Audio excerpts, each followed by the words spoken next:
chicken and sausage gumbo, synonymous with the city of New Orleans. Here is my version of this beautiful dish. I'm your favorite gaming chef, and welcome to the channel.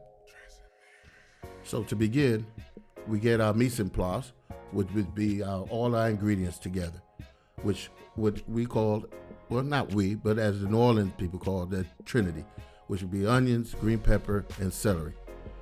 What I added, which was some other New Orleans people called the Pope, which would be garlic.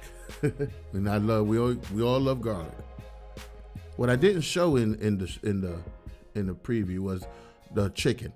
What I did, I went and just got a rotisserie chicken out the local supermarket, and I shredded it. So that I didn't show. So again, that's my apologies. But making this gumbo, I'm telling you, it just brings back memories of my first time going to New Orleans and going into one of these side restaurants I don't even remember. And man, that first taste of gumbo was awesome. All right, well now here we go. We're gonna start our roux.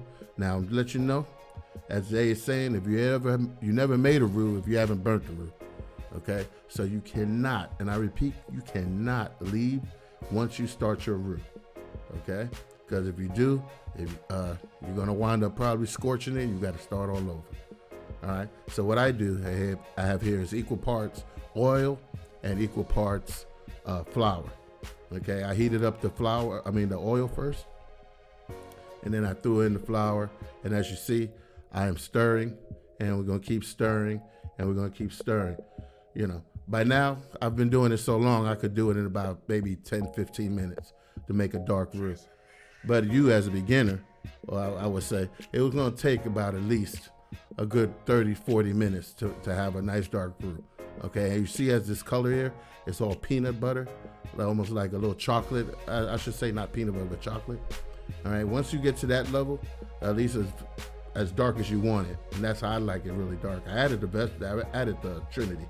Okay, now I only stirred it for about a minute and a half, because you have to understand that roux is really, really hot. So you got to be careful, okay? At this point, I added the rest of the Pope. I added the garlic and the jalapenos along with the andouille sausage, okay, which I chopped up prior to hand. Okay, so I stirred for at least another good minute, because I didn't want to burn the garlic. I was so paranoid about burning the garlic. And at this point, I added a box of chicken stock. I'll have another video on how to do a homemade style. I just didn't have the time. So it was about 4 cups of chicken stock, and I added another 2 cups of regular water, and I just started stirring. And at this point, I'm raising the temperature.